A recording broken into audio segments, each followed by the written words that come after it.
Khơi chứ khơi đi. Bạn đồ luôn bé. Cái bánh nó hồng nhơi luôn à. Nó rung. Cả chơi. Bây giờ bây giờ nhà cái chiến nó.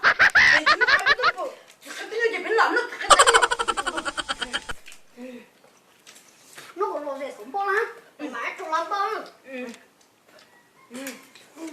Này chúng nó lắm bao, chúng nó lắm bao.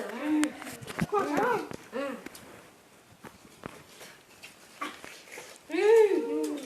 Cái cắm.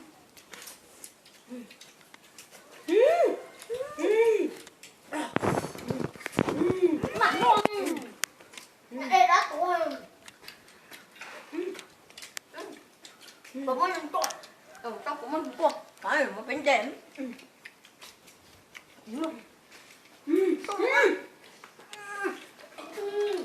Chứ chỉ nói một trong câu đâu rồi. Vì sao hết tôi chỉ bỏ tôi chúa bé kia. Chứ chỉ nói được. Tôi lại cho tôi nha. Em có tao gì. Nó chỉ tụi nó cái kỹ rồi nó cái kỹ nó là khét rồi vô À chị vô. Bây giờ nè bắn nó chỉ tao bao Nó cái nhiều bạn nó ra. Số đến nó Cái chuyện em bắn nó này tôi san là đi xe. Số hai nó bé nó. Nhà cái nó Đặt ba đi. Bé nó còn nữa cứ sợ mất cả Nó của hắn cũng. Anh ơi cái này là bé mặt thế rồi tôi muốn sao mà nó chẳng là chụp thế nữa thế mà nó chụp thế mà bé muốn chồng á Tập bé tôi san bé cũng giờ mình dùng thế nào. ôi thế bé khen cái thì tôi sao nó có trong có chế biết mình trong Được rồi.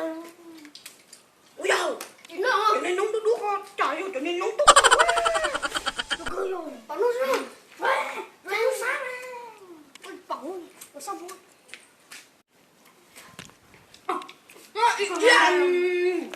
nó rồi đất nó gì Hà nó rồi á. đây chỗ này tôi sắp rồi bắn rồi đó nếu này con này sao à mà nếu mà đánh cho một cái thiếu chứ một cái thua à lùm bên họ Nãy nó khoảnh nó khoảnh trời nữa. tôi sang chứ một cái thua À, bé đâu vậy bé một chút sang như có tụi mình chỉ lo bé một tụi nó bé tôi lò vá cái trống gì đâu thôi thăm hồ nè chưa hồ à tụi con lột con thôi bé một con tụi cá thôi.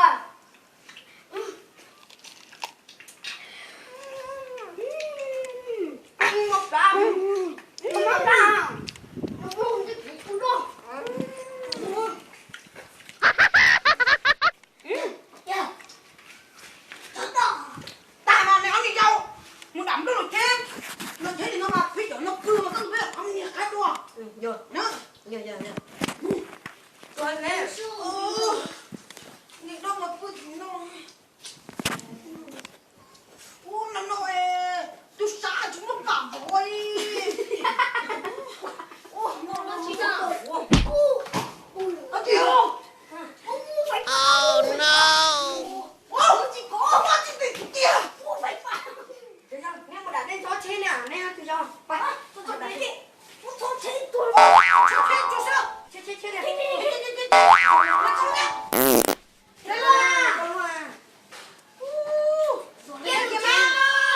Okay. ôi lại chết thì được tại sao hả Mày đã chịu cái chết. chết rồi Chết muốn à. Đi tao nhớ chịu thế nào. ủa Chỉ chết tại một cào. nó chết nó ta xin nó chụp cái lúc thế thì toàn tâm chào Nó nhớ rồi à.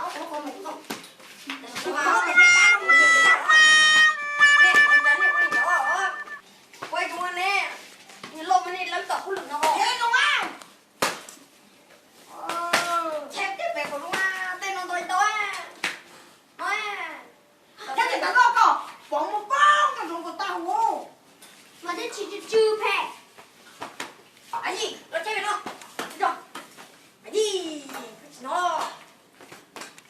bị nó nè. Rồi, cái gì cho má, cái gì? Ô cái chiêu. Bảy lia, chơi đúng không bảy lia này? Một con này tắm được cái bảy lia đó. Chơi thế nào? Sao. Tao nó gì nè? Ai Bảy cả lia cái sao sao nè? sao. Bảy lia thua rồi đó, xô đó ha. Lia. Cái chả liên có thể có cái so này đấy. Được Cái rồi. so này chứ. Cho nó ăn được chuột đấy. Mặt má. Không phải ô. Không phải vậy. Nó có đi phổ. Đau. Nó kêu á. Nó kêu kêu á. Tao